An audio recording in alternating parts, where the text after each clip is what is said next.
Well, if you tuned in last time, we talked about what happens after the big moment. When the lights go down, the energy settles, we sit with the silence, the stillness that often comes after a big moment, a loss, or a shift in seasons. And the world quietly asks, now what? It's a scary question sometimes because what often comes next is a choice. It's a decision to start something new, a decision to try again, even when you're tired or you're unsure. It's a decision to trust that the blank space ahead is not empty, but full of possibility. We name that space. We honor that stillness. We recognize that when the music fades, there's often something deeper waiting to be discovered.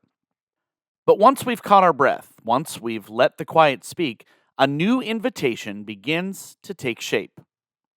It's not loud, it's not flashy, but it's persistent and it's powerful.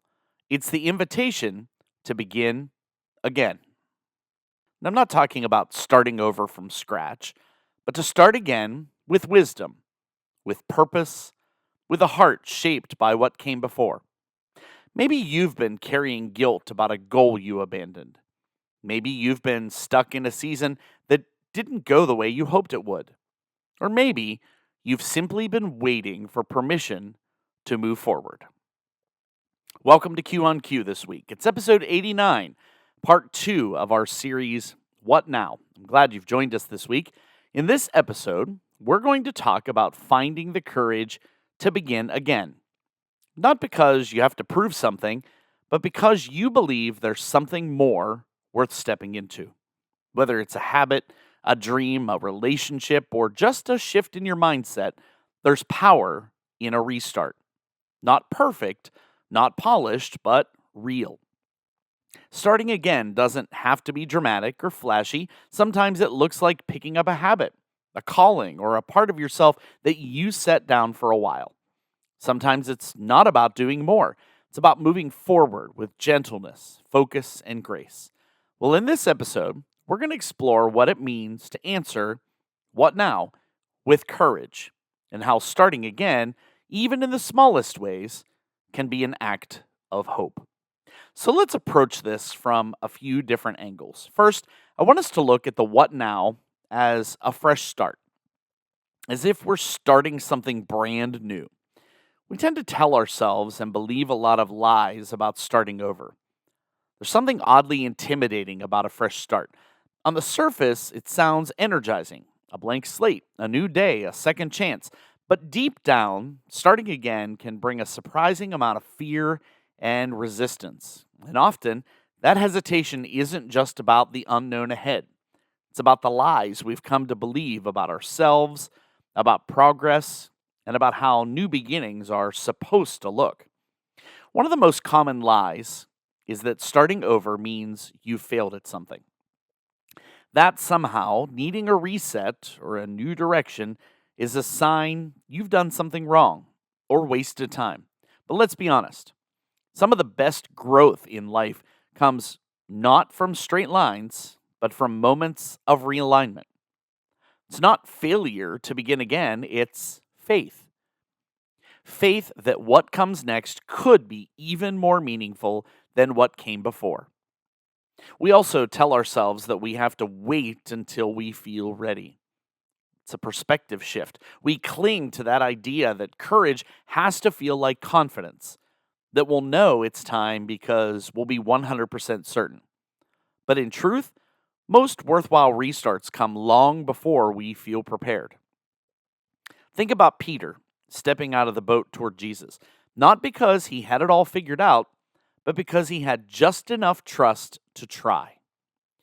Starting again doesn't require full clarity, just a single brave step.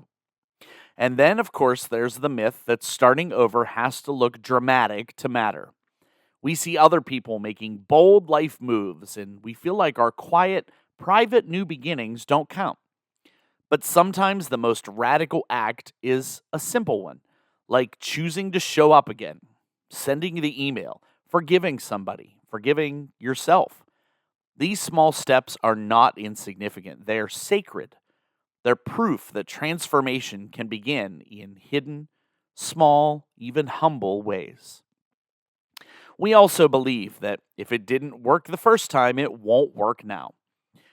This one is especially heavy because it's the voice of discouragement that tells us we're too late, we're too tired, or we're too flawed to try again.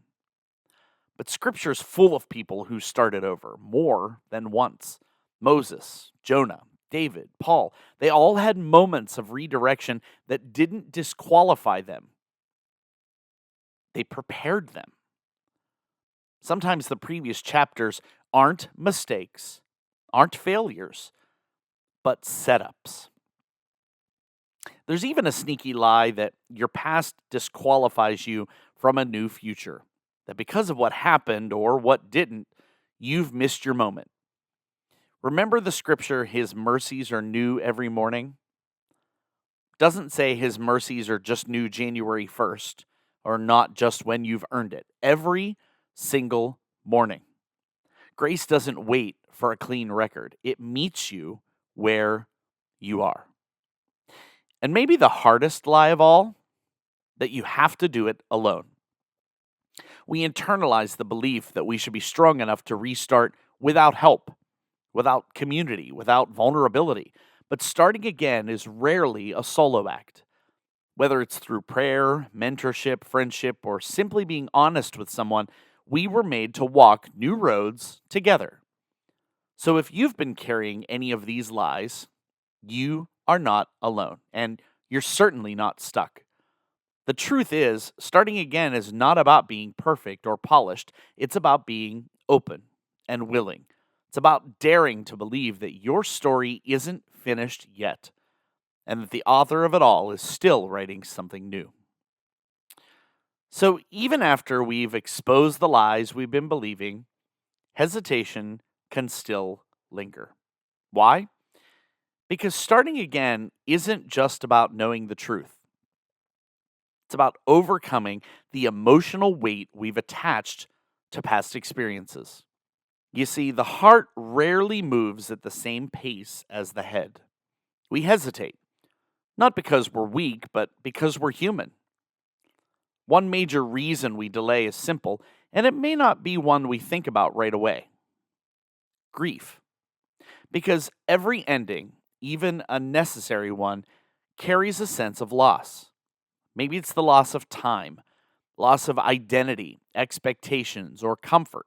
Sometimes we hesitate to begin again because we haven't given ourselves permission to mourn what we're leaving behind. New beginnings demand space to honor old chapters, and that's okay. It's not indulgent, it's quite healthy. There's also the weight of decision fatigue. In a world filled with constant choices and voices, we can get paralyzed by the fear of choosing the wrong thing as our next step. What if I commit to something and it doesn't work? What if I mess up again? What if I waste time? These questions sound rational, but they often mask a deeper desire, the longing for guarantee. But the truth is, life doesn't offer guarantees. It offers opportunities. And hesitation becomes the thief of those opportunities when we let fear take the wheel. I've been teaching for 27 years, all in the same district, and I'm going to be honest, there are times when I debate about whether I should teach 6 to 7 more years and then retire, or look for that what's next, something I might do for the next 10 to 12 years instead. But then I ask myself, why move? What if the decision I make is the wrong one? Will staying in education be stressful? Will it have an effect on my health? Would a fresh start help? Or would it be a move that doesn't make sense? It's a lot to consider, and I can't sit here and tell you that I have all the answers yet. Another source of hesitation is comparison. We look around and assume that everybody else has it figured out. Those new starts look shiny and effortless, while ours feel awkward and even uncertain. I think social media magnifies this quite a bit. Rarely do we see the behind the scenes, the doubt, the restarts, the messy middle. Remember, comparison kills momentum. You don't need somebody else's beginning, you need yours. Then there's pride. This one's tough to name, but real. Sometimes the idea of starting over feels like a hit to our ego. We might think, I should be past this by now, or I don't want people to see me start over because it makes me look weak. But starting again isn't a sign of weakness, it's a display of humility. And humility is such a fertile ground for growth. We may also hesitate because of emotional exhaustion. Starting again takes energy, mental, emotional, spiritual.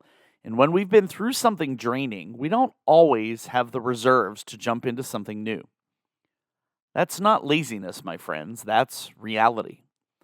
And sometimes, before we start again, we just need to rest. Not avoidance, not procrastination, true, restorative, soul deep rest. For people of faith, hesitation can sometimes come from a fear of misinterpreting God's will for their lives. We want to so badly honor Him, we're afraid of taking a step that might not be part of the plan He has for us. But while discernment is important, remember, God isn't paralyzed by your uncertainty. He honors movement, and often He does His best work while we're walking.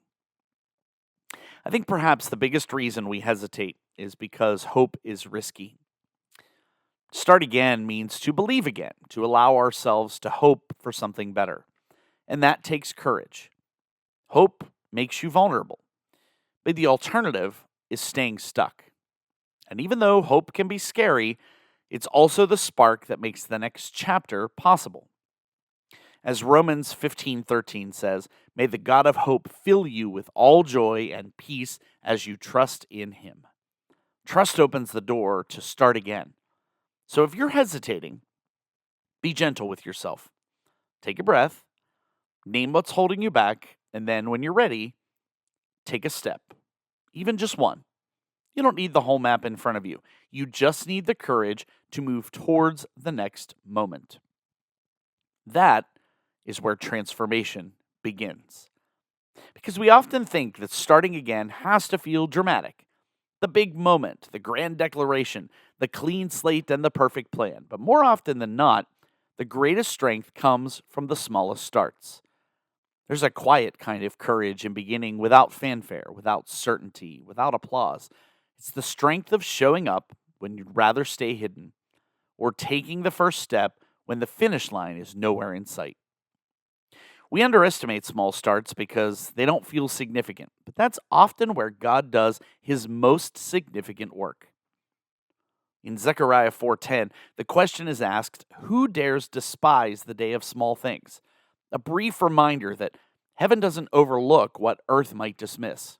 That phone call, that journal entry, that walk around the block, that whispered prayer might look like nothing to others, but it could be the very beginning of everything for you. The strength of small starts is also found in sustainability. Grand gestures can spark motivation, but it's the consistent, humble effort that builds momentum. We don't rebuild our confidence or heal our hearts or pursue our purpose in one sweeping motion. We do it brick by brick, showing up faithfully with what we have. Starting small isn't settling, it's strategizing. It's choosing depth over drama and roots over rushing. And here's the beauty of it all. Small starts lower the stakes. When we allow ourselves to begin without perfection, we take the pressure off. We don't have to get it all right the first time. We just have to begin. And that's where grace enters, not in flawless execution, but in faithful intention. Starting small gives us permission to be a work in progress, to embrace the journey rather than obsess over the outcome. There's also something powerful about starting in secret. We live in a culture that loves to announce everything. It's a new season of this, or big things coming here, or tune in Monday for the big news. But sometimes the most sacred beginnings are the ones that nobody else sees. Think of a seed in the soil. It doesn't burst into bloom overnight. We can't even see what's going on below the ground. There's hidden growth, silent stretching, unseen potential forming below the surface. Your small start might be underground right now. That doesn't mean it's not real, that means it's rooted. Small starts reveal what really matters. When you can't rely on external validation, you learn to find meaning in the doing itself. You start because the mission matters, because healing matters, because becoming whole matters, not because someone clapped for you or liked your post. That kind of start is resilient. It survives discouragement because it wasn't built on approval. It was built on conviction through hard work. And here's what small starts teach us: progress is not always visible, but it is always valuable. You might not feel different today. The habit might feel awkward. The conversation might feel clumsy. The prayer might feel weak, but you are moving, and that movement matters. It builds over time.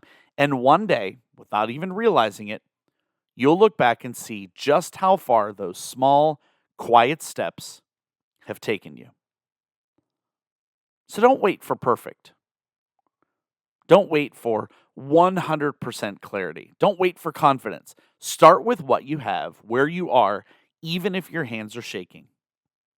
Pray about it, because there's profound power in beginning small. Every mountain is climbed one step at a time, and every story worth telling because it begins with a single sacred sentence: I'm not done yet. Before we close today, I want to invite you to pause for a moment and reflect with me. Not just on what you've heard today or last episode, but on what it means for you right now in your real life. What's something you've been hesitant to start again? Not because it's impossible, but because it's intimidating. Where might you be waiting for a big breakthrough when God is inviting you to begin small? Can you think of a time when a quiet beginning led to something unexpectedly powerful? What lie have you believed about starting over? And what truth can you replace it with today? And perhaps the most important question on where and how to move: what's one small, tangible step you can take this week toward the future you feel called to pursue? You don't have to answer out loud, but take a deep breath. Give yourself some grace and be honest. The answers don't need to be fancy or final, they just need to be real. Starting again is never just about what you're leaving behind, it's about what you're walking towards. It's about choosing possibility over paralysis. It's about rediscovering the strength you didn't know you had and trusting that the God who carried you before will carry you still. There's no shame in starting up after something big or beginning again, only courage. There's no failure in starting small, only faith. The music of yesterday might have faded, but a new rhythm is beginning. It's quieter, yes, but it's steady, and it's yours. So as you move into the days ahead, don't wait for the perfect thing to be ready. Take that step. Say one prayer, make one change. That's how the comeback begins. Not with certainty, but with a willingness to begin anyway. The beauty of the what now or start again moment is that it's not limited by a calendar. You don't need a Monday. You don't need a July 1st. You don't need a January 1st. You don't need a birthday. You don't need permission. You just need this moment and the faith to believe that the what's next might be the bravest thing that you ever do. As always, friends, I really do appreciate you tuning in this week. See you back here next time when we'll have more for you on cue.